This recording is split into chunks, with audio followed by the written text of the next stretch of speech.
مگر یہاں تو کچھ اور ہی معاملہ چل رہا تھا۔ دروازہ ہلکا سا نیم ہوا تھا، اندر سے آتی آوازوں پر اسے حیرت کا جھٹکا لگا تھا۔ زیدان اپنے ماں باپ کے سامنے اس رشتے سے انکار کرتا، کسی اور لڑکی سے شادی کا کہہ رہا تھا، اور اس کے مورے اسے سمجھا رہی تھی کہ اس کا اس لڑکی کے ساتھ کوئی جوڑ نہیں ہے۔ یہ خبر بھی ضمائرہ کے لیے کسی جھٹکے سے کم نہیں تھی۔ وہ اس لڑکی کا نام سنے بغیر ہی وہاں سے نکل آئی تھی۔ اس کے بعد اس نے اپنی ماں، اپنی بہن، سب کو سمجھانے کی کوشش کی، مگر اس کی باتوں کو تو کوئی سیریس لینے کے لیے تیار ہی نہیں تھا۔ 1 ماہ دیکھتے ہی دیکھتے گزر گیا تھا۔ آج شادی کا دن تھا اور ضمائرہ کو بھرپور جاسوسی کے باوجود بھی کچھ حاصل نہیں ہوا تھا۔ اس نے شادی روکنے کے لیے ہر ممکن کوشش کر لی تھی، مگر کچھ فائدہ نہیں ہوا تھا۔ جبکہ دوسری طرف زیدان کی خاموشی بھی ضمائرہ کو چبھ رہی تھی۔ وہ خاندان کا سب سے ضدی سپوت نہ جانے اب تک خاموش کیوں اور کیسے تھا۔ آج بارات تھی۔ گلمینا قریبی پارلر سے تیار ہونے گئی تھی، جبکہ باقی سب لڑکیاں خود ہی اپنی مدد آپ کے تحت تیار ہو رہی تھیں۔ ان کے ہاں ویسے بھی شادی پر بس دلہن ہی پارلر سے تیار ہوتی تھی۔ بالآخر نکاح کا وقت قریب آ گیا، مگر دلہن ابھی تک نہیں پہنچی تھی۔ سب مہمان جمع ہو چکے تھے، قاضی صاحب بھی پہنچ چکے تھے، مگر ابھی تک گلمینا نہیں آئی تھی۔ اسے جو ڈرائیور لینے گیا تھا اس کا بھی کچھ اتا پتہ نہیں تھا۔ اس کا فون بند جا رہا تھا۔ کچھ وقت مزید گزرا تو اسد خان نے اپنے آدمی بھیجے، مگر وہ بھی خالی ہاتھ لوٹ آئے۔ افسر گھر والے ہی نہایت حیران سے پریشان سے تھے۔ ضمائرہ کو اپنا شک صحیح ثابت ہوتا محسوس ہو رہا تھا۔ اسے 100% یقین تھا کہ اس کی بہن کو غائب کرنے میں زیدان کا ہی ہاتھ ہے۔ اس نے یقیناً اس کی بہن کو کہیں اسمگل کر دیا ہے۔ اسد خان صاحب نہایت ہی عزت دار اور بارواب انسان تھے۔ آج اگر یہ نکاح نہ ہوتا تو ان کی تمام عزت مٹی میں مل جاتی۔ زیدان دلہا بنا خاموشی سے اسٹیج پر بیٹھا یہ تماشا دیکھ رہا تھا۔ لوگ بار بار دلہن کے بارے میں استفسار کر رہے تھے۔ بالآخر جب شام ہونے لگی اور لوگ طرح طرح کی باتیں بنانے لگے تو مجبوراً بڑوں نے باہمی مشاورت سے ضمائرہ کا نکاح زیدان سے کروا دیا۔ ضمائرہ نے بھرپور احتجاج کیا تھا، مگر اس کی باتوں کو تو ویسے ہی کوئی خاطر میں نہیں لاتا تھا۔ ضمائرہ کو لال دوپٹہ اوڑھا کر زیدان کے کمرے میں پہنچا دیا گیا تھا۔ وہ خوفزدہ نگاہوں سے چاروں اور دیکھ رہی تھی، جسے وہ کسی قید خانے میں ہو۔ اسے لگ رہا تھا کہ آج رات اس کی آخری رات ہوگی۔ کہاں وہ اپنی بہن کے لیے پریشان تھی اور اب خود اس سب میں پھنس گئی تھی۔ سب کے باہر جاتے ہی وہ چھلانگ مار کر بیڈ سے اتری تھی۔ وہ ادھر ادھر چھپنے کے لیے جگہ تلاش کرتے بالآخر سامنے ڈریسنگ روم کا دروازہ دیکھ کر وہ خود کو ڈریسنگ روم میں لاک کر چکی تھی۔ اسے عجیب عجیب سے وہم ستا رہے تھے۔ یہ شخص نہ جانے اس کے ساتھ کیا کرے، کیا پتہ وہ ایک سیریل کلر ہو اور اسے آج رات ہی مار دے، اور اگر وہ سیریل کلر ہے تو مطلب وہ اس کی بہن کو بھی مار چکا ہے۔ اسے عادت تھی شروع سے نارمل سچویشن میں بھی نیگیٹو سوچنے کی، اب تو پھر حالات ہی کچھ ایسے ہو گئے تھے کہ کوئی پازیٹیو چیز اس کے ذہن میں آ ہی نہیں رہی تھی۔ کمرے کا دروازہ کھولنے کی آواز پر ضمائرہ خوف سے ڈریسنگ روم کے بند دروازے کو دیکھ کر اس کے ساتھ کان لگا کر باہر کے حالات کا جائزہ لینے لگی، جبکہ زیدان نے حیرت سے خالی کمرے کو دیکھا تھا، جہاں کسی دلہن کا نام و نشان تک نہ تھا۔ اسے تو کہا گیا تھا کہ اس کی دلہن اندر اس کا انتظار کر رہی ہے۔ ایک نظر پورے کمرے پر دوڑا کر اس نے واش روم کے کھلے دروازے کو دیکھ کر اب ڈریسنگ روم کے دروازے پر نظر ڈالی، جو کہ بند تھا۔ زیدان نے ڈریسنگ کے دروازے کا ہینڈل گھمایا تو اسے بند پا کر جہاں زیدان خان نے دانت پیسے تھے وہیں پر دروازے کے ساتھ لگی کھڑی ضمائرہ بھی ڈر کر اچھلی تھی۔ ضمائرہ، دروازہ کھولو۔ زیدان نے خود پر قابو پا کر یہ سوچتے ہوئے کہ شاید وہ چینج کر رہی ہو، ہولے سے دروازہ بجا کر نارمل انداز میں کہا۔ اس کی آواز سن کر ضمائرہ دونوں ہاتھ اپنے منہ پر جما کر مزید پیچھے ہوئی تھی۔ زیدان نے کچھ دیر انتظار کیا اس کے باہر نکلنے کا، مگر آخر کب تک؟ 10 منٹ، پھر 20۔ جب آدھا گھنٹہ گزر گیا اور ضمائرہ نے دروازہ نہیں کھولا تو اس کا صبر کا پیمانہ لبریز ہو گیا۔ ضمائرہ، دروازہ کھولو، یہ کیا بے وقوفی ہے؟ میں کہتا ہوں ابھی اسی وقت دروازہ کھولو، ورنہ مجھ سے برا کوئی نہیں ہوگا۔ اب کی بار زیدان نے زور زور سے دروازہ بجاتے ہوئے غرا کر کہا تو اندر کاؤچ پر نیم دراز ضمائرہ نے بھی ایک گھوری دروازے کو زیدان سمجھ کر اس پر ڈالی۔ ضمائرہ، میں کہتا ہوں کہ باہر نکلو فوراً، اس سے پہلے کہ میرا صبر ختم ہو جائے اور میں دروازہ توڑ دوں۔ زیدان اندر سے آتی مسلسل خاموشی پر آگ بگولا ہو کر بولا تو ضمائرہ بھی اب پریشان ہو کر دروازے کو دیکھنے لگی۔ اگر اس شخص نے واقعی دروازہ توڑ دیا تو پھر کیا ہوگا؟ زیدان نے ڈرا سے ڈپلیکیٹ کی نکالتے ہوئے ایک ہی جھٹکے سے دروازہ کھولا تو ضمائرہ نے خوف سے سفید پڑتے سامنے کھڑے شخص کو یوں دیکھا جیسے وہ کوئی موت کا فرشتہ ہو۔ تمہیں کیا لگ رہا تھا کہ یہ دروازہ تمہیں مجھ سے بچا سکتا ہے؟ اب تم صرف میری ہو، اب تمہیں مجھ سے دور دنیا کی کوئی طاقت بھی نہیں کر سکتی۔ زیدان خان ایک ہی جسم میں اس تک پہنچ کر اسے گود میں اٹھا گیا تھا۔ زیدان خان کی باتوں کو زمائرہ اپنے ذہن میں کوئی اور ہی رخ دے رہی تھی۔ نہیں پلیز مجھے مت مارنا، میں اتنی جلدی نہیں مرنا چاہتی، میں آپ کا راز کسی کو نہیں بتاؤں گی، مجھے چھوڑ دیں۔ زیدان اسے لا کر بیڈ پر ڈالتے اس پر جھکا تو وہ اس کے آگے دونوں ہاتھ جوڑ کر گڑ گڑانے لگی، جس پر زیدان آنکھیں سکیڑ کر بغور اس نوٹنکی کو دیکھنے لگا۔ کون سا راز؟ اس کی تمام گفتگو میں ایک واحد یہی قابل تجسس بات لگی مقابل کو تو وہ آئی برو چکا کر پوچھنے لگا، مجھے پتا ہے کہ آپ ایک اسمگلر اور سیریل کلر ہیں، اور گلابی کو بھی آپ نے ہی غائب کر کے مار دیا ہے کیونکہ آپ اس سے نہیں اپنی پسند کی لڑکی سے شادی کرنا چاہتے تھے، اور اب آپ مجھے بھی مار دینا چاہتے ہیں تاکہ پھر اپنی پسند کی لڑکی سے شادی کر سکیں۔ زمائرہ کی گھڑی گئی کہانی پر وہ ساخت سا اسے دیکھ کر رہ گیا۔ سمجھ نہیں آ رہا تھا اس لڑکی کی ان بنا سر و پیر کی باتوں پر کیا ری ایکشن دے۔ وہ اس کے بارے میں اتنا الٹا سیدھا سوچ سکتی ہے زیدان خان کے وہم و گمان میں بھی نہیں تھا۔ اسمگلنگ اور مرڈر، یہ تو سن کر ہی اسے غصہ آ رہا تھا۔ آخر وہ اس کے بارے میں ایسا سوچ بھی کیسے سکتی تھی کہ وہ کسی کو قتل کر سکتا ہے؟ تو اس لیے وہ بول رہی تھی کہ اسے نہ مارے، اسے لگ رہا تھا وہ اسے مار دے گا، اور وہ سمجھا وہ ایسے ہی ڈرامہ کر رہی ہے۔ لیکن وہ کسی کو پسند کرتا ہے یہ کیسے پتہ چلا؟ اس نے اس دن اس کی بحث سنی تھی؟ ویسے یہ ہو بھی سکتا تھا، وہ لڑکی تو ویسے بھی رات بھر بدروحوں کی مانند بھٹکتی پھرتی تھی، 2-3 بار تو خود اس نے رنگے ہاتھوں پکڑا تھا۔ وہ لڑکی اس کے کمرے میں اس کی بناہوں میں اس کی بیوی کی حیثیت سے موجود اپنی بے سروپا باتوں سے اس کا دماغ گھما رہی تھی۔ تمہاری بہن واپس آ چکی ہے، اس کی گاڑی خراب ہو گئی تھی اور ڈرائیور غلطی سے جنگل والے راستے کی طرف گاڑی موڑ گیا تھا۔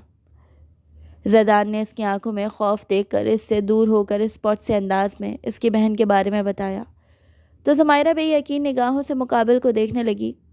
کیا اس نے نہیں مارا تھا اس کی بہن کو؟ کیا سچ میں؟ اس کے لبوں سے بے اختیار نکلا تو زیدان نے خوار گھوری اس لڑکی پر ڈالی جسے اب بھی یقین نہیں آ رہا تھا، پھر بغیر کچھ بولے واش روم کی جانب بڑھ گیا۔ زمائرہ صبح ہوتے ہی شرمندہ سی اپنی بہن سے ملی۔ اسے صحیح سلامت دیکھ کر جہاں وہ خوش ہوئی تھی وہیں اس سے شرمندہ بھی تھی۔ بھلے ہی یہ شادی بڑوں نے کروائی تھی مگر پھر بھی اسے لگ رہا تھا کہ اس نے اپنی بہن کے حصے پر ڈاکہ مارا ہو۔ گلمینا کو افسوس تو ہوا تھا اس سب سے، مگر وہ بہت ہی سمجھدار لڑکی تھی، اس سب کو رب کی رضا سمجھ کر خاموش ہو گئی تھی۔ پھر ویسے بھی اسے کوئی دلی لگاؤ نہ تھا۔ ولیمے کے اگلے دن زیدان کو کسی ضروری کام سے شہر جانا تھا۔ گھر والوں نے زمائرہ کو بھی زبردستی اس کے ساتھ بھیج دیا تھا۔ زیدان اپنی کچھ وجوہات کی بنا پر اسے ساتھ نہیں لے جانا چاہتا تھا اور زمائرہ کے اپنے خوف تھے، مگر گھر والوں نے ان کی ایک نہیں چلنے دی تھی۔ گاڑی میں مکمل خاموشی رہی تھی۔ زمائرہ تمام راستہ اپنے حفاظت کے لیے مختلف قرآنی آیات پڑھتی گئی تھی۔ ان کی گاڑی اسلام آباد کے ایک پوش ایریا میں بنے فلیٹ کے احاطے میں رکی تھی۔ زمائرہ آیت الکرسی کا ورد کرتے ہوئے اندر داخل ہوئی تھی۔ اس کے ذہن میں ابھی تک عجیب و غریب قسم کے خیالات چل رہے تھے، جبکہ زیدان کے تاثرات میں رچی غیر معمولی سنجیدگی دیکھ کر بھی اسے ہول اٹھ رہے تھے۔ زیدان اسے وہاں چھوڑ کر ضروری کام کا کہتا وہاں سے نکل گیا تھا۔ انہیں یہاں آئے 3 دن ہو گئے تھے۔ ان 3 دنوں میں ان کے درمیان بس معمولی سی ہی گفتگو ہوئی تھی۔ زیدان صبح سویرے فلیٹ سے نکلتا اور پھر رات گئے واپس آتا تھا۔ زمائرہ، جو کہ ہمیشہ سے الٹا سیدھا سوچنے میں ماہر تھی، اس کی اس مشکوک روٹین سے مزید شکوک میں مبتلا ہونے لگی۔ اس خاموش فلیٹ میں عجیب سا سکوت طاری تھا۔ زیدان صبح سویرے نکل جاتا اور رات گئے جب واپس آتا تو زمائرہ اکثر سوئی ہوئی ملتی۔ اس کے شک و شبہات میں مسلسل اضافہ ہو رہا تھا۔ آخر وہ روز کہاں جاتا ہے؟ وہ آئینے کے سامنے بیٹھے خود سے بڑبڑائی، کیا وہ واقعی کسی غیر قانونی کام میں ملوث ہے یا وہ کسی لڑکی سے ملنے جاتا ہے؟ ہاں، اس کی زندگی میں ایک لڑکی بھی تو تھی۔ شاید وہ پورا دن اپنی محبوبہ کے ساتھ گزارتا تھا اور اسے یہاں اکیلے اس اپارٹمنٹ میں سڑنے کے لیے چھوڑ دیا تھا۔ وہ سوچ سوچ کر کڑنے لگی، آخر کون تھی وہ چڑیل جو اس کے شوہر پر ڈورے ڈال رہی تھی؟ اسے خود بھی شاید احساس نہیں ہوا تھا کہ کسی اور لڑکی کا سوچ کر ہی وہ گیلی لکڑی کی مانند سلگ رہی تھی۔ وہ لاکھ اس رشتے سے منحرف ہو جائے، وہ جتنا مرضی شک کرے، مگر یہ حقیقت تھی کہ وہ اس کا شوہر تھا اور وہ کہیں نہ کہیں ہزاروں احتجاج اور ناپسندیدگی کے باوجود اسے اپنا شوہر مان چکی تھی۔ اس لیے اسے کسی لڑکی کے ساتھ سوچ کر ہی وہ جل اٹھی تھی۔ اس کی سوچیں اب مسلسل اس لڑکی اور زیدان کے گرد گھومنے لگی تھی۔ اس سب میں اس کے دل میں موجود زیدان کو لے کر خوف کچھ لمحے بالکل ختم ہو گیا تھا۔ وہ مسلسل سوچتی رہی اور پھر فیصلہ کیا کہ کل اس کا پیچھا کرے گی تاکہ پتہ چل جائے کہ اصل کہانی کیا ہے۔ اگلی صبح زیدان حسب معمول تیار ہو کر باہر نکل گیا۔ دروازہ بند ہوتے ہی ضمائرہ نے جلدی سے عبایا پہنا، حجاب لپیٹا اور اس کے پیچھے نکل گئی۔ اس نے ایک ٹیکسی رائڈ پہلے سے بک کروا رکھی تھی۔ وہ فاصلے پر رہتے ہوئے اس کی گاڑی کا تعاقب کرنے لگی۔ زیدان کی گاڑی شہر کے مرکزی علاقے سے گزر کر ایک سنسان سڑک پر مڑی اور ایک پرانی طرز کی عمارت کے سامنے رک گئی جس کے باہر خان فاؤنڈیشن کا بورڈ لگا تھا۔ ضمائرہ نے حیرت سے بورڈ پڑھا۔ یہ اس کے ماموں کا بنایا گیا آرفن ایج تھا جس کے بارے میں اس نے سن رکھا تھا۔ کیا وہ یہاں اسی کام سے آیا تھا؟ اس کا مطلب لڑکی کا کوئی چکر نہیں تھا، لیکن ضروری تو نہیں وہ پورا دن یہاں گزارتا ہو سکتا ہے یہاں سے فارغ ہو کر وہ کسی سے ملنے جاتا ہو۔ وہ دبے قدموں عمارت کے پچھلے حصے کی جانب آئی اور کھڑکی سے اندر جھانکا۔ اندر زیدان چند لوگوں کے ساتھ بیٹھا ہوا تھا، شاید کوئی ضروری میٹنگ چل رہی تھی۔ ضمائرہ بغور کسی ماہر جاسوس کی مانند حالات کا جائزہ لینے لگی۔ اسی لمحے زیدان نے نظریں اٹھا کر کھڑکی کی سمت دیکھا۔ ضمائرہ فوراً جھک گئی جبکہ زیدان دوبارہ میٹنگ کی جانب متوجہ ہو گیا۔ ضمائرہ تیزی سے پیچھے ہٹی اور بھاگ کر گلی کی موڑ پر آ کر اپنی سانسیں بحال کرنے لگی۔ یا اللہ، اگر وہ دیکھ لیتا تو؟ اس نے وہیں رہ کر اس کے نکلنے کا انتظار کیا۔ اسے جیسے یقین تھا کہ وہ یہاں سے نکل کر یقیناً کسی سے ملنے جائے گا۔ وہ ٹیکسی میں بیٹھی انتظار کر رہی تھی۔ ٹیکسی والے کو اس نے ایکسٹرا پیسے دے کر یہیں رکنے کا کہا تھا۔ اس کی ٹیکسی وہی فاؤنڈیشن سے کچھ فاصلے پر کھڑی تھی۔ تقریباً 1 گھنٹے بعد اس کی توقع کے عین مطابق وہ اسے باہر آتا دکھائی دیا۔ اس کا حلیہ دیکھ کر ضمائرہ چونکی تھی۔ وائٹ شرٹ پر بلیک جیکٹ، ہاتھوں میں ہاف کلوز پر سر پر بندھا بلیک بینڈ۔ وہ ایک ہیوی بائک پر سوار تھا۔ اپنا چہرہ ہیلمٹ میں چھپاتے وہ زن سے بائک بھگا لے گیا۔ ضمائرہ نے بھی ڈرائیور کو گاڑی اس کے پیچھے لگانے کا بولا مگر وہ بہت اسپیڈ سے بائک چلا رہا تھا۔ ٹیکسی زیادہ دیر تک اس کا پیچھا نہیں کر سکی تھی۔ دیکھتے ہی دیکھتے وہ اس کی نظروں سے اوجھل ہو گیا تھا، جس پر ضمائرہ منہ لٹکا کر گھر آ گئی تھی۔ رات کو زیدان جلدی واپس آ گیا تھا۔ اس کا حلیہ ویسا ہی تھا جیسا گھر سے نکلنے سے پہلے تھا، black and white formal pant coat. ضمائرہ آج معمول سے ہٹ کر بڑا عجیب سا بہیو کر رہی تھی۔ اس کی عجیب سی خاموشی زیدان کو کسی طوفان کا پیش خیمہ معلوم ہو رہی تھی۔ وہ چیزوں کو ادھر ادھر پٹکتی گویا ان پر اپنا غصہ نکالنے کی صحیح کر رہی تھی۔ زیدان بغور اس کے خطرناک تیور ملاحظہ کرنے لگا۔ ضرور اس کے خرافاتی دماغ میں پھر کوئی کھچڑی پک رہی تھی۔ زیدان نے اس کے تیور دیکھ کر سوچا مگر خاموش رہا۔ وہ ابھی تک اس کی پہلی رات کو بولے گئے الفاظ بھولا نہیں تھا۔ اسے احساس ہو چکا تھا کہ اس نے ایک بیوقوف اور نہایت جذباتی لڑکی سے شادی کی ہے جس کا دماغ صرف الٹا سیدھا ہی سوچتا رہتا ہے۔ زیدان اٹھ کر اسٹڈی روم میں گیا تو ضمائرہ کھوجتی نظروں سے اسٹڈی کے بند دروازے کو دیکھنے لگی۔ اس کے راز اس گھر میں بھی تو کہیں چھپے ہو سکتے تھے، اور وہ کتنی بیوقوف تھی۔ اسے مقابل کی غیر موجودگی میں گھر کی تلاشی لینی چاہیے تھی۔ اسے ضرور اس گھر میں کچھ نہ کچھ ملے گا۔ ضمائرہ پرسوچ نظروں سے بند دروازے کو دیکھتے ہوئے سوچنے لگی۔ وہ کچھ ہی دیر میں واپس آ گیا تھا۔ وہ دونوں ہر رات کی طرح آج بھی ایک ہی بستر پر الگ الگ اجنبیوں کی مانند لیٹے تھے۔ شادی کی پہلی رات کے بعد سے ان دونوں کے درمیان بات چیت بالکل نہ ہونے کے برابر تھی۔ زیدان کی اس سے لاتعلقی ضمائرہ کو شدت سے احساس کرواتی تھی کہ وہ مقابل کی زندگی میں ایک انچاہا وجود ہے۔ اسے تو ویسے بھی الٹا سیدھا سوچنے کے لیے کسی وجہ کی ضرورت نہیں ہوتی، اور اب تو وجہ بھی موجود تھی۔ اس کی بدگمانیاں اور وسوسے عروج پر تھے۔ یہ عجیب و غریب سے وہم سے سونے نہیں دے رہے تھے۔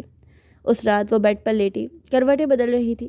زیدان خان دن بھر کا تھکا ہارا سا گہری نیند میں گم تھا، اور ایک وہ تھی جو کہ چاہ کر بھی سو نہیں پا رہی تھی۔ ضمائرہ کی نیند جیسے اڑ گئی۔ جب بہت کوشش کے بعد بھی نیند نہ آئی تو وہ جھنجھلا کر اٹھی۔ نظر سامنے اسٹڈی کے دروازے پر پڑی تو ایک نظر پاس بے خبر سوئے ہوئے زیدان پر ڈالی۔ نائٹ لیمپ کی روشنی میں وہ دبے پاؤں اسٹڈی میں داخل ہو گئی۔ اس کے جاتے ہی زیدان نے ایک نظر اسٹڈی کے بند دروازے پر ڈالی اور پھر مسکرا کر دوبارہ سوتا بن گیا۔ اس کی مسکراہٹ بڑی پراسرار سی تھی۔ ضمائرہ ارد گرد دیکھتے ہوئے وہاں بنی الماری کے پاس آئی۔ الماری میں ایک خفیہ خانہ دکھائی دیا جو شاید زیدان نے جلدی میں بند نہیں کیا تھا۔ ضمائرہ نے اس میں سے ایک چمڑے کا اینولپ نکالا۔ اندر چند تصویریں تھیں۔ تصویریں دیکھ کر زمائرہ کی آنکھیں پھیلی۔ وہ اس کی تصاویر تھیں، اس کے بچپن کی، اس کے کالج کی، باہر کی، کہیں کسی شاپنگ مال کی تو کہیں اس کے گھر و حویلی کی۔ زمائرہ پھٹی پھٹی آنکھوں سے ایک ایک کر کے سب دیکھنے لگی۔ یہ تصاویر کس نے اور کیسے کھینچی تھی؟ کیا زیدان شروع سے اس پر نظر رکھے ہوئے تھا؟ کیونکہ اس میں اس کے بچپن سے لے کر اب تک کے مختلف لمحات کی تصاویر تھیں جو اس کی بے خبری میں نہایت مہارت سے لی گئی تھیں۔ مگر وہ بھلا اس پر کیوں نظر رکھ رہا تھا؟ کہیں ایسا تو نہیں کہ وہ اسے کہیں اسمگل کرنا چاہتا ہو، یا اسے اس کے باڈی پارٹس پسند آ گئے ہوں اسمگل کرنے کے لیے، اس لیے وہ اس پر نظر رکھے ہوئے تھا۔ زمائرہ کا ذہن کبھی سیدھا سوچ ہی نہیں سکتا تھا۔ اس کے ذہن میں پھر الٹے سیدھے خیال آنے لگے تھے۔ وہ خوف زدہ ہو کر وہ تصاویر واپس رکھتی تیزی سے وہاں سے نکل کر بستر میں گھس گئی تھی۔ وہ خوف جو اس کے ذہن سے نکل گیا تھا وہ اب پھر اس کے وجود پر قابض ہو گیا تھا۔ اسے ایک بار پھر پاس لیٹے زیدان سے ڈر لگنے لگا تھا۔ نہ جانے وہ کب سے اس کے خلاف پلاننگ کر رہا تھا اور اب تو وہ اس کے جال میں خود یہاں اکیلی پھنس گئی تھی۔ وہ نہ جانے اس کے ساتھ کیا کرتا اور گھر والوں کو بھی اس کے خلاف جھوٹی سچی کہانی سنا کر بہلا لیتا۔ وہ دل ہی دل میں کانپتے ہوئے آیت الکرسی کا ورد کرنے لگی۔ اس کے مسلسل وائبریٹ ہونے پر زیدان نے دانت پیس کر آنکھیں موند لیں۔ اس لڑکی کا کچھ نہیں ہو سکتا تھا۔ وہ اسے اس کے حال پر چھوڑ کر سونے کی کوشش کرنے لگا۔ وہ سو نہیں پائی تھی۔ زمائرہ کے خوف زدہ چہرے پر مسلسل بدلتے تاثرات واضح تھے۔ دل میں ہزار وسوسے، دماغ میں درجنوں قیاس آریاں تھیں۔ زمائرہ کو لگا جیسے اس کے ارد گرد کی دیواریں بھی اب اس پر تنگ ہونے لگی ہوں۔ وہ ساری رات جاگتی رہی۔ صبح ہوئی تو زیدان حسب معمول خاموشی سے تیار ہو کر چلا گیا، جبکہ زمائرہ کو لگ رہا تھا کہ اس کا یہاں رہنا اب خطرے سے خالی نہیں ہے۔ وہ اگر یہاں رہی تو بچ نہیں پائے گی۔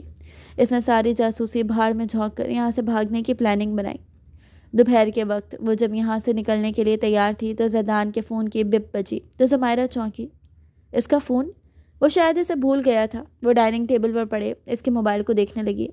وہ ایک لمحے کو ہچکچائی، پھر دھیرے سے فون اٹھا لیا۔ سامنے اسکرین پر واٹس ایپ میسج شو ہو رہا تھا جہاں کوئی لوکیشن اور ٹائم شو ہو رہا تھا۔ اس کے اندر جاسوسی کا کیڑا ایک بار پھر کل بلانے لگا۔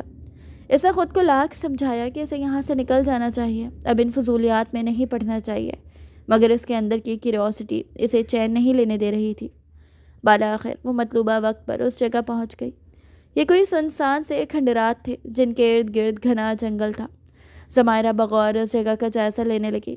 چلتے چلتے اسے سامنے ایک ٹوٹی ہوئی کھڑکی نظر آ گئی۔ وہ اس میں سے اندر کا منظر دیکھنے لگی۔ سامنے ہی اسے زیدان کھڑا نظر آیا کچھ لوگوں کے ساتھ۔ زمائرہ کان لگا کر ان کی باتیں سننے کی کوشش کی تو ان کی باتیں سن کر وہ شوق رہ گئی۔ میجر زیدان خان، آخرکار آج تم ہمارے جال میں پھنس ہی گئے۔ آج تمہیں ہم سے کوئی نہیں بچا سکتا، اس کے سامنے کھڑے ایک شخص نے کہتے جب زیدان پر گن تانی تو زمائرہ کی آنکھیں پھٹی تھیں۔ میجر؟ وہ ایک میجر تھا، مگر اس نے یہ بات کیوں سب سے چھپائی ہوئی تھی؟ تو یہ وجہ تھی اس کے تمام مشکوک اعمال کی، اور وہ بے وقوف پتہ نہیں کیا کیا سوچتی رہی تھی۔ زمائرہ اب خوف زدہ نظروں سے سامنے کا منظر دیکھ رہی تھی جہاں زیدان اکیلا کھڑا ان سب کے نشانے پر تھا۔ اس کا دل کسی انجانے خوف سے دھڑکنے لگا۔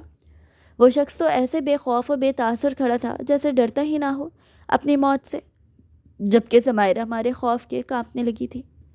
تبھی وہاں گولی چلنے کی پاٹ دار آواز کے ساتھ زمائرہ کی زوردار چیخ بھی بلند ہوئی تھی۔ ان لوگوں نے زیدان کو خوف زدہ کرنے کے لیے ہوائی فائر کیا تھا، جس سے زیدان تو نہیں مگر زمائرہ ضرور خوف زدہ ہو گئی تھی۔ گولی کی آواز سے زیادہ اس لڑکی کی چیخ سب کو چونکا گئی تھی۔ سب کی توجہ کھڑکی میں کھڑی اس لڑکی کی جانب مبذول ہوئی تھی۔ زیدان خان اس آفت کو یہاں دیکھ کر شوق ہوا تھا جو نہ جانے یہاں کیوں اور کیسے آئی تھی، اور اب اس کے دشمنوں کی نظروں میں آ گئی تھی۔ یہ لڑکی کون ہے؟ پکڑو اسے، ان کے سربراہ نے حکم دیا تو ان میں سے 2 آدمی تیزی سے اس کی جانب بڑھے، جبکہ زیدان ہوش میں آ کر نہایت پھرتی سے سامنے کھڑے آدمیوں کو ڈاچ دے کر تیزی سے چمپ کر کے درمیان میں بنے ایک ٹوٹی ہوئی دیوار کے چھوٹے سے حصے میں سے جھک کر نہایت پھرتی سے ان سے پہلے زمائرہ تک پہنچا تھا اور پھر اس کا ہاتھ پکڑ کر تیزی سے بھاگنے لگا تھا۔ یہ بے وقوف لڑکی اگر ان لوگوں کے ہاتھ لگ جاتی تو وہ بہت بڑی مشکل میں پھنس جاتا۔ وہ پہلے ہی اس کا پلان خراب کر چکی تھی۔ وہ ان لوگوں کو الجھا کر اپنی فورس کے پہنچنے کا انتظار کر رہا تھا، لیکن اس بے وقوف لڑکی نے یہاں آ کر سارا پلان خراب کر دیا تھا۔ اس کھنڈر سے نکل کر زیدان نے جنگل کا رخ کیا تھا تاکہ ان لوگوں سے پیچھا چھڑانا آسان ہو سکے۔ وہ لوگ ان کے پیچھے آتے مسلسل فائر کر رہے تھے، جس سے بچتے بچاتے وہ لوگ جنگل میں داخل ہو کر اب مزید تیزی سے بھاگنے لگے تھے۔ ضمائرہ، جسے سیریز میں ایسے سین بڑے ایڈونچرز لگتے تھے، آج حقیقت میں جب وہ خود اس میں مبتلا ہوئی تو صحیح معنوں میں اس کے ہوش اڑے تھے۔ زیدان نہایت سپیڈ میں بھاگ رہا تھا، جبکہ اس کے قدموں سے قدم ملانے کی چکر میں وہ ابھی سے ہانپ گئی تھی۔ بس پلیز رک جائیں، میں اب مزید نہیں بھاگ سکتی۔ وہ لوگ مسلسل بھاگتے ہی جا رہے تھے۔ ضمائرہ میں اب مزید ہمت نہیں تھی۔ وہ ابائی کے ساتھ بڑی مشکل سے بھاگ رہی تھی۔ اس کی روحان سی آواز پر زیدان کو نہ چاہتے ہوئے بھی رکنا پڑا۔ تم یہاں آئیں کیسے؟ میں پوچھتا ہوں ضمائرہ، تم اتنی بیوقوف کیوں ہو؟ زیدان نے غصے سے اس بیوقوف لڑکی کو دیکھ کر دبے دبے لہجے میں کہا، میں نے آپ کے موبائل پر میسج دیکھا تھا جس میں اس جگہ کی لوکیشن تھی۔ ضمائرہ نے ہانپتے ہوئے کہا تو وہ دانت پیسنے لگا۔ ہم یہاں زیادہ دیر نہیں رک سکتے، ہمیں کسی محفوظ جگہ پہنچنا ہوگا۔ وہ لوگ کسی بھی وقت یہاں پہنچ سکتے ہیں، چلو۔ زیدان نے اسے سانسیں بحال کرتے دیکھ کر کہا تو ضمائرہ آنکھیں پھیلا کر سر نفی میں ہلانے لگی۔ اس میں کھڑے رہنے کی بھی ہمت نہیں تھی اور مقابل بھاگنے کی بات کر رہا تھا۔ ضمائرہ، ہم یہاں نہیں رک سکتے، کوشش کرو، ہم نے اگر جلدی ہی کوئی محفوظ پناہ نہ ڈھونڈی تو اس جنگل میں کسی جنگلی جانور کا شکار بن جائیں گے۔ زیدان نے ایک نظر تیزی سے پھیلتے ہوئے اندھیرے کا جائزہ لے کر موبائل نکالتے ہوئے کہا۔ اس ہڑبڑی میں وہ اپنے ساتھیوں کو انفارم ہی نہیں کر سکا تھا اور اب یہاں پر سگنل بھی نہیں آ رہے تھے۔ ضمائرہ اس کی بات پر خوفزدہ نگاہوں سے اسے دیکھ کر نہ چاہتے ہوئے بھی اس کے ساتھ چلنے پر مجبور ہوئی۔ وہ لوگ چلتے چلتے وہاں بنی ایک غار میں پناہ لینے پر مجبور ہوئے تھے۔ ضمائرہ اس سب سچویشن سے بری طرح خوفزدہ تھی اور خوف سے بھی زیادہ شرمندہ تھی۔ آئی ایم سوری، میں نے آپ کو غلط سمجھا، آپ پر شک کیا، میری وجہ سے ہم دونوں یہاں پھنس گئے ہیں۔ میں سچ میں بہت ہی بیوقوف اور پاگل ہوں۔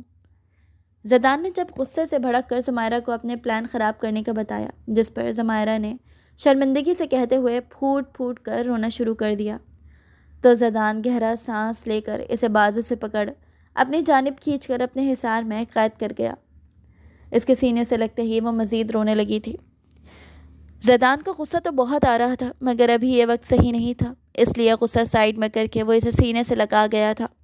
وہ خوف اور تھکاوٹ کے باعث اس کے سینے سے لگی ہی روتے روتے سو گئی تھی۔ مقابل کی آغوش میں اسے ایک عجیب سا تحفظ محسوس ہو رہا تھا، اس لیے شاید وہ ایسے حالات میں بھی سو گئی تھی۔ صبح ضمائرہ کی آنکھ زیدان کے جگانے پر کھلی تھی۔ چلو، ہمیں یہاں سے نکلنا ہوگا۔ زیدان کی بات پر وہ اس بات میں سر ہلا کر نکاب کر کے اس کے ہمراہی میں وہاں سے نکلی۔ وہ لوگ ابھی تھوڑا سا ہی دور آئے تھے کہ پیچھے سے ایک گولی آ کر سیدھا زیدان خان کے بازو میں پیوست ہوئی تھی۔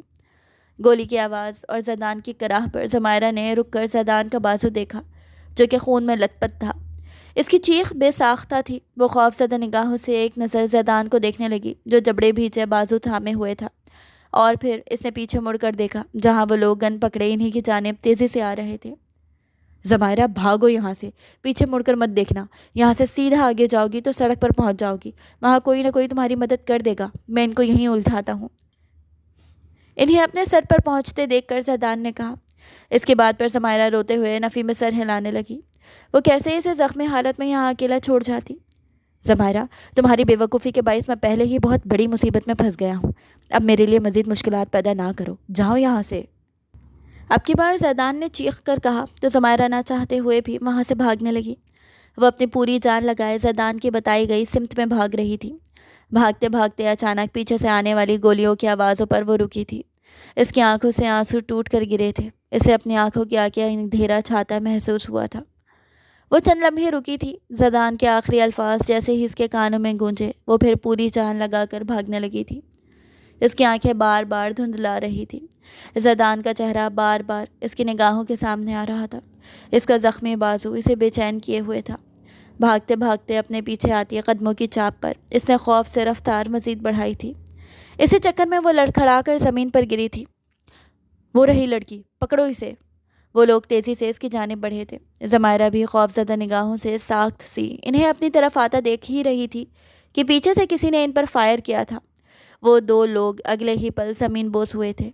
ان کے پیچھے سے زیدان خان کا نمودار ہوتا چہرہ دیکھ کر ضمائرہ میں جیسے کسی نے نئی روح پھونک دی تھی۔ وہ جو بھی ابھی کچھ دیر پہلے ساخت سی بیٹھی تھی، اس کے وجود میں مقابل کو دیکھ کر ہی حرکت آئی تھی۔ وہ بھاگ کر اس کے جانے بڑھی تھی۔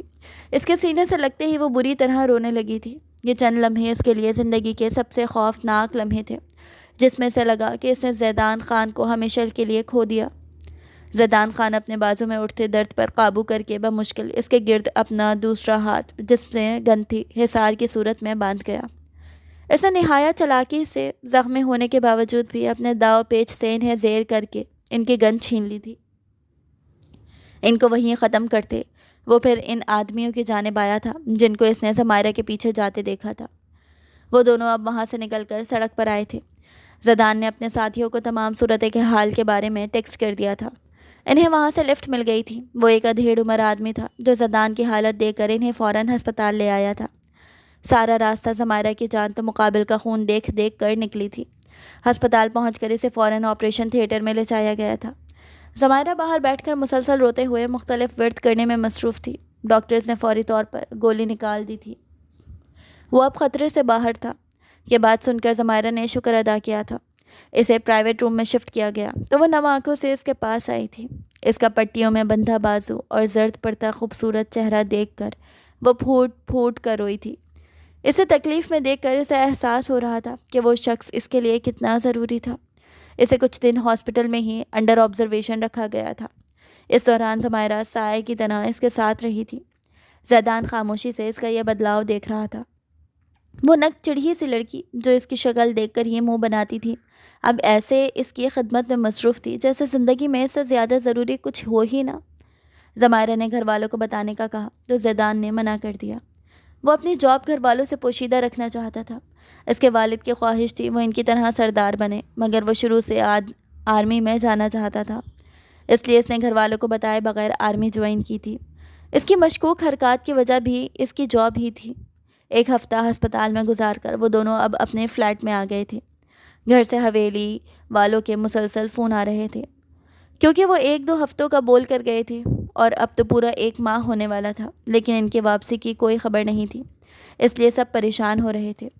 زیدان کی طبیعت اب کافی بہتر تھی۔ اس کا کام بھی ختم ہو چکا تھا۔ وہ گینگ جو اس رات ان کے ہاتھ سے نکل گیا تھا، اسے پکڑ لیا گیا تھا، اس لیے اب انہوں نے واپس جانے کا فیصلہ کیا تھا۔ وہ دونوں حویلی واپس آئے تو سب نے ان کا پرتپاک استقبال کیا تھا۔ زیدان کی آمد کا سن کر اس کی بہنیں بھی اپنی فیملیز کے ساتھ آ گئی تھیں، جبکہ رفعت بیگم کو اسد اللہ خان نے جانے ہی نہ دیا تھا، سو وہ بھی یہی مقیم تھی۔ ضمائرہ گھر والوں سے مل کر بہت خوش ہوئی تھی۔ زیدان کے بارے میں اس کے تمام شکوک و شبہات ختم ہو گئے تھے، مگر وہ کسی لڑکی کو پسند کرتا ہے، یہ ایک ایسی پھانس تھی جو اس کے نزدیک تعمر اس کے گلے میں اٹکی رہنی تھی۔ اس نے خود اپنے کانوں سے سنا تھا۔ وہ کیسے بھول جاتی، کیسے نظر انداز کر دیتی اس بات کو، اور پھر وہاں پر جو بیگانہ رویہ زیدان نے اس کے ساتھ رکھا تھا وہ آج تک اسے یاد تھا۔ یہ بات واضح تھی کہ وہ زیدان کی زندگی میں ایک انچاہا وجود تھی، مگر وہ اب اس کے لیے انچاہا نہ رہا تھا۔ وہ شخص کب اس کی زندگی میں اہم تر ہوتا، اس کی محبت بنا، اسے احساس بھی نہ ہو سکا، مگر یہ بات اب اسے اندر سے ختم کر رہی تھی کہ اس کا شوہر، اس کی محبت اس کا نہیں کسی اور لڑکی کا اسیر ہے۔ یہ بات سوچتے ہی اس کا دل ہر شے سے اچاٹ ہوتا جاتا تھا۔ وہ اب بالکل بدل گئی تھی۔ پہلے جیسا چلبلاپن، لاؤبالی طبیعت، وہ سب جیسے غائب ہو گیا تھا۔ وہ اب ایک سنجیدہ، میچیور اور ذمہ دار لڑکی تھی جو کہ اپنے شوہر کے تمام کام اپنے ہاتھوں سے کرتی تھی، اس کے ہر چھوٹی چھوٹی چیز کا خیال رکھتی تھی۔ سب گھر والے اس اچانک کایا پلٹ پر حیرت زدہ تھے۔ اس کی بہن اور کزنز تو باقاعدہ اسے زیدان کے نام پر چھیڑتی تھیں، مگر ان کی یہ چھیڑ چھاڑ ضمائرہ کو ایک اندیکھی اذیت میں مبتلا کر جاتی تھی۔ وہ ذمہ دار تو ہو گئی تھی، مگر اب ہر وقت پسماردہ اور اداس سی رہتی تھی۔ اس کی آنکھوں میں نمی گویا ٹھہر سی گئی تھی۔ زیدان بغور اس کا یہ بدلاؤ نوٹ کر رہا تھا۔ پہلے تو اسے لگا کہ یہ سب اس حادثے کا اثر اس لیے وہ ایسی ہو گئی ہے، مگر جب 1 ہفتہ ہو گیا اور وہ لڑکی ہر گزرتے دن کے ساتھ مزید مرجھاتی گئی تو زیدان پریشان ہونے لگا۔ یہ بے وقوف لڑکی نہ جانے اب کیا الٹا سیدھا سوچ سوچ کر اپنی حالت خراب کر رہی ہے۔ زیدان کو یہاں آ کر وقت ہی نہیں مل پا رہا تھا۔ اسد اللہ خان نے نہ جانے کتنے ضروری کام اس کے ذمہ لگائے تھے، جس کے باعث وہ بالکل بھی فارغ نہیں ہو پا رہا تھا۔ فراغت کے کچھ لمحے میسر ہوتے تو وہ اس بے وقوف لڑکی سے نمٹتا، جو کہ اب پھر نہ جانے کیا الٹا سیدھا سوچ سوچ کر پاگل ہو رہی تھی۔ زیدان آج بڑی مشکل سے وقت نکال کر کچھ جلدی گھر پہنچا تو وہ لڑکی کمرے میں ہی نہیں تھی۔ پچھلے کچھ دنوں سے وہ مصروفیات کے باعث یا تو ڈیرے پر ہی رہتا تھا یا پھر آدھی رات کو گھر آتا تھا جب وہ سوئی ہوئی ملتی، اور صبح اس کی آنکھ جب کھلتی تو محترمہ کمرے سے ہی غائب ہوتی۔ وہ اسے باہر تو نظر آ جاتی تھی مگر اکیلی کمرے میں نہیں مل رہی تھی کہ وہ اس سے بات کر پاتا۔ پورے کمرے کا جائزہ لے کر اسے کہیں نہ پا کر وہ اب کمرے سے نکلا تھا۔ وہ نہ جانے اب کہاں بدروحوں کی مانند بھٹکتی پھر رہی ہوگی۔ یہ سوچ کر ایک ٹھنڈی سانس لیتے زیدان نے اسے ڈھونڈنا شروع کیا۔ وہ پہلے کی بنسبت جلدی آ گیا تھا مگر گھر کے افراد پھر بھی ٹائم سے سو چکے تھے۔ پوری حویلی میں ہو کا عالم تھا۔ ایسے میں اس کی بندی نہ جانے کدھر چھپی ہوئی تھی۔ بہت ڈھونڈنے کے بعد بالآخر وہ لڑکی رات کے اس پہر اسے پچھلے لان میں اکیلی جھولے پر بیٹھی مل گئی۔ وہ تعصب سے سر ہلا کر اس کے پاس گیا تو اس کی سسکیوں کی آواز پر وہ بری طرح چونکا۔ رات کے اس پہر اب کس چیز کا ماتم منایا جا رہا ہے؟ زیدان نے دانت پیس کر استفسار کیا تو ضمائرہ کی ساکت ہوئی تھی۔ وہ آج اتنی جلدی کیسے آ گیا؟ کچھ پوچھ رہا ہوں محترمہ آپ سے، یہ رونا دھونا کس وجہ سے ڈال رکھا ہے؟ زیدان نے اس کی خاموشی پر جھنجھلا کر اس کے ساتھ جھولے پر بیٹھتے ہوئے پوچھا۔ ضمائرہ نے نفی میں سر ہلا کر اپنے آنسو جلدی سے صاف کیے تھے۔ یہ بکری کی طرح سر کیوں ہلا رہی ہو؟ وہ جو اتنی لمبی زبان تھی تمہاری وہ کہاں گئی؟ کسی کو دے دی ہے کیا؟ زیدان کے الفاظ پر ضمائرہ جو کہ بھاری ہوتے دل کے ساتھ وہ مشکل خود پر ضبط کیے ہوئے تھی، وہ اب پھوٹ پھوٹ کر رونے لگی۔ آپ کو تو میں بکری اور بدزبان ہی لگوں گی، آپ کو تو وہ چڑیل ہی پیاری لگتی ہوگی، ضمائرہ نے روتے روتے کہا تو زیدان ہکا بکا سا اس کی صورت دیکھنے لگا۔ اس کی باتیں اس کے سر کے اوپر سے گزری تھی۔ آخر اب وہ کون سے وہم پالنے لگی تھی؟ کون چڑیل؟ زیدان بس اتنا ہی پوچھ سکا۔ وہی چڑیل جس سے آپ شادی کرنا چاہتے تھے اور جس آپ آج بھی محبت کرتے ہیں۔ اس کے بعد پر زیدان بیچارے کو سمجھ نہ آیا کہ وہ کیا کرے۔ اس نے اپنی زندگی میں اس سے زیادہ بیوقوف لڑکی کبھی نہیں دیکھی تھی۔ پہلے تو مجھے یہ بتاؤ کہ تمہیں کیسے پتہ چلا کہ میں کسی لڑکی سے محبت کرتا ہوں؟ زیدان نے اسے گھورتے ہوئے سوال کیا۔ میں نے خود آپ کے منہ سے سنا تھا اس رات جب آپ کا رشتہ آپ ہی سے طے ہوا تھا، ضمائرہ نے سو سو کرتے ہوئے جتا کر کہا۔ پھر تو تم نے اس لڑکی کا نام بھی سنا ہوگا میرے منہ سے؟ زیدان نے آئی برو اچکا کر اسے دیکھا۔ نہیں، وہ تو نہیں سنا اور مجھے کوئی شوق بھی نہیں تھا اس چڑیل کے بارے میں جاننے کا۔ ضمائرہ نے کڑوا سا منہ بنایا۔ اس دن ذرا عقل مندی کا مظاہرہ کر کے مزید سن لیتی تو یقیناً آج یہاں بیٹھ کر رو نہ رہی ہوتی۔ پھر تمہیں پتہ ہوتا کہ وہ چڑیل جو میرے دل پر قابض ہے وہ کوئی اور نہیں تم خود ہو۔ زیدان کی بات پر روتی ہوئی ضمائرہ نے جھٹکے سے سر اٹھا کر پھٹی پھٹی آنکھوں سے مقابل کو دیکھا۔ لیکن ایسا کیسے؟ آپ جھوٹ بول رہے ہیں نا؟ اگر ایسا ہوتا تو آپ شادی کے بعد مجھ سے لاپرواہ نہ ہوتے۔ ضمائرہ نے اس کا فلیٹ میں اپنایا گیا رویہ یاد کرتے ہوئے کہا۔ ہاں یہ صحیح ہے، بس میری ہی غلطیاں یاد رکھنا، اپنی باتیں تو تمہیں بھول ہی جاتی ہیں۔ یاد ہے شادی کی پہلی ہی رات کیا کیا فضول الزام لگائے تھے مجھ پر؟ اب کیا مجھے ناراض ہونے کا بھی حق نہیں تھا؟ لیکن تمہیں تو میری ناراضگی سے کیا ہی فرق پڑتا؟ تم تو الٹا مجھے اگنور کر کے باقاعدہ میری جاسوسی کر کے مجھے ہی غلط ثابت کرنے پر تل گئیں۔ زیدان نے بولنا شروع کیا تو ضمائرہ اسے دیکھ کر رہ گئی۔ یقین کرنا نہایت ہی مشکل تھا۔ کیا وہ واقعی اس سے محبت کرتا تھا یا بس اسے بہلانے کو ایسا بول رہا تھا؟ تمہاری بہن کو شادی والے دن میں نے ہی غائب کیا تھا۔ میرا بھیجا ہوا ڈرائیور اسے ایک الگ راستے میں لے کر گاڑی خراب ہونے کا بتا کر کچھ دیر منظر سے غائب کر گیا تھا۔ مجھے پتا تھا جب گل منظر سے ہٹ جائے گی تو گھر والوں کو میرا نکاح تم سے ہی کرنا پڑے گا، اور سب کچھ میرے پلان کے مطابق ہی ہوا تھا۔ میں بہت خوش تھا اس رات، مگر تمہاری باتوں نے میری ساری خوشی غارت کر دی۔ مجھے لگا میرے ناراض ہونے سے تمہیں احساس ہوگا، مگر تم پر تو الٹا ہی اثر ہوا۔ تمہیں پریشان دیکھ کر میں نے جان بوجھ کر اس رات تمہاری تصاویر دکھا کر ہنٹ بھی دیا کہ میں بچپن سے ہی تم سے محبت کرتا تھا، مگر تم نے نہ جانے میری محبت میں کھینچی تصاویر کا کیا مطلب نکالا۔ مجھے لگا میری محبت کی آنچ تم تک پہنچ جائے گی، مگر شاید میری محبت میں اتنی طاقت ہی نہ تھی۔ زیدان نے اس کے چہرے پر شک دیکھ کر اسے سب کچھ آہستہ آہستہ بتانا شروع کیا تو اس کی باتوں پر جہاں ضمائرہ کے دل سے بوجھ اتر گیا وہیں پر اس کا سر شرمندگی کے باعث جھک گیا تھا۔ کیا میں تمہارے نزدیک اتنا برا ہوں ضمائرہ کہ تم مجھے اپنی محبت کے قابل ہی نہیں سمجھتی؟ زیدان نے تھکان بھرے انداز میں کہا تو ضمائرہ نفی میں سر ہلا کر اس سے لپٹ گئی تھی۔ آپ تو شروع سے ہی چاہے جانے کے قابل تھے، میں بس اپنی بدگمانیوں میں محسوس ہی نہ کر پائی۔ مجھے معاف کر دیں، میں نے آپ کا دل دکھایا، ضمائرہ نے روتے ہوئے کہا تو زیدان نے مسکرا کر اسے اپنے حصار میں قید کر لیا۔ ایک شرط پر معاف کروں گا، مجھے میری پہلی والی جھلی سی پاگل سی ضمائرہ واپس چاہیے، جس سے میں نے محبت کی تھی۔ یہ سیریس سی ضمائرہ مجھے بالکل اچھی نہیں لگ رہی، زیدان نے مسکرا کر کہا تو اس کے انداز پر ضمائرہ بھی مسکرا اٹھی۔ بدگمانیوں کے بادل چھٹ گئے تھے، ان کے درمیان اب محبت کی سنہری کرنیں کھلکھلا اٹھی تھیں۔